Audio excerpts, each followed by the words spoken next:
Le nom Qin vient très probablement de son nom. Son tombeau est gardé par une armée entière de terre cuite. Voici l'histoire de Qin Shi Huang, le premier empereur, un homme dont l'héritage est aussi immense que sa tyrannie fut absolue. Tout commence avec cette image juste incroyable. Une armée silencieuse, faite d'argile, figée pour l'éternité. Des milliers de soldats, tous uniques, créés pour un seul et unique but, servir leur maître dans l'au-delà. Et ça pose une question assez vertigineuse.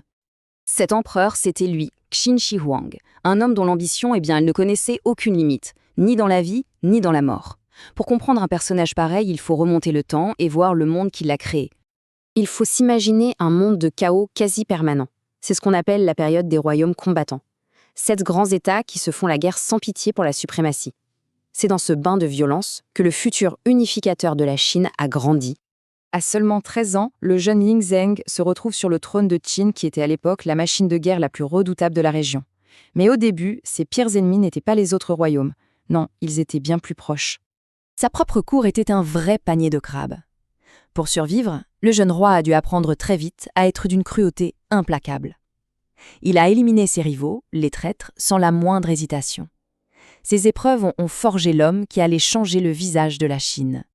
Une fois son pouvoir bien assis chez lui, il s'est tourné vers l'extérieur. Son but n'était pas juste de gagner quelques batailles. Non, son ambition était bien plus grande. Mettre fin à des siècles de guerre en unifiant tout le territoire connu sous son unique autorité. Et la vitesse de ses conquêtes est juste stupéfiante. En moins de 10 ans, un par un, les royaumes tombent face à la puissance militaire de Qin. C'était une véritable campagne éclair qui a redessiné la carte de la région pour toujours. L'unification était faite, mais le titre de roi, ce n'était plus assez pour celui qui venait de réussir l'impossible. Il lui fallait un titre nouveau, un titre à la mesure de son œuvre, un titre quasi divin. Alors il s'est autoproclamé Huangdi. En fait, il ne s'est pas contenté de prendre un titre, il en a inventé un. Il se plaçait carrément au même niveau que les dieux fondateurs de la civilisation chinoise. C'était une redéfinition totale du concept de pouvoir. Conquérir, c'est une chose, mais gouverner tous ces peuples différents, c'en est une autre. Pour transformer ce patchwork d'États en une seule et même nation, l'empereur a lancé une série de réformes absolument radicales. Et ces réformes, elles touchaient vraiment à tous les aspects de la vie quotidienne. Une écriture commune, une seule monnaie, des poids et mesures identiques pour tout le monde, des routes standardisées. Tout était pensé pour gommer les anciennes identités et forger une seule et unique Chine. Sauf que l'unité par la force, ça a toujours un revers. La vision de l'empereur pour sa Chine unifiée ne laissait absolument aucune place pour la critique ou même pour la diversité de pensée. C'est là qu'on voit toute sa dualité. D'un côté, un bâtisseur de génie avec des projets monumentaux. Et de l'autre, un destructeur, un tyran intellectuel. Pour imposer sa vision unique, qui était le légisme, un contrôle absolu de l'État, il a ordonné la destruction de tout le savoir qui le contredisait. 460.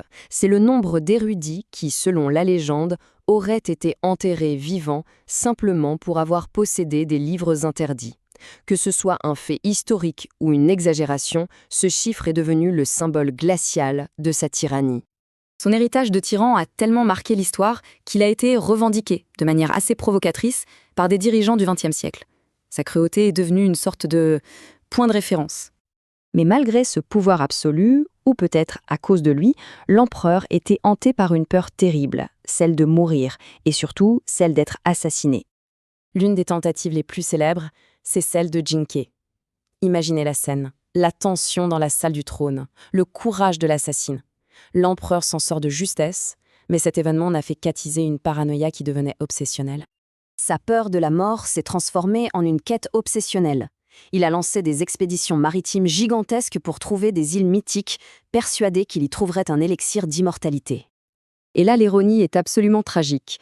L'homme qui a unifié la Chine est très probablement mort empoisonné par les pilules à base de mercure qu'il prenait pour devenir immortel. Sa quête d'éternité a causé sa propre fin. Sa mort a provoqué une dernière scène de chaos et de complot. Ses conseillers ont caché sa mort pendant des mois, allant jusqu'à faire suivre le convoi de charrettes de poissons pourris pour masquer l'odeur du corps, le temps de falsifier le testament et de changer l'héritier. Cet empire, bâti par le fer et le sang, dépendait tellement de son créateur qu'il ne lui a pas survécu. À peine 3 ans après sa mort, tout s'est effondré dans une nouvelle guerre civile. Et pourtant, c'est là qu'est son véritable héritage. Sa dynastie a été un échec, mais l'idée d'une Chine unifiée, elle, a survécu. Le modèle d'État centralisé qu'il a créé a servi de fondation aux dynasties qui ont suivi, pendant 2000 ans. Son influence est si profonde que, comme on le disait au début, le nom même de la Chine que l'on connaît aujourd'hui viendrait de sa dynastie Qin. Il n'a pas seulement unifié un pays, il lui a donné son nom pour la postérité. Alors, qui était-il vraiment? Un visionnaire, un tyran, un monstre qui a détruit des cultures, ou un fondateur dont les méthodes brutales étaient peut-être nécessaires pour mettre un fin à des siècles de guerre? C'est la question complexe que nous laisse en héritage le premier empereur de Chine.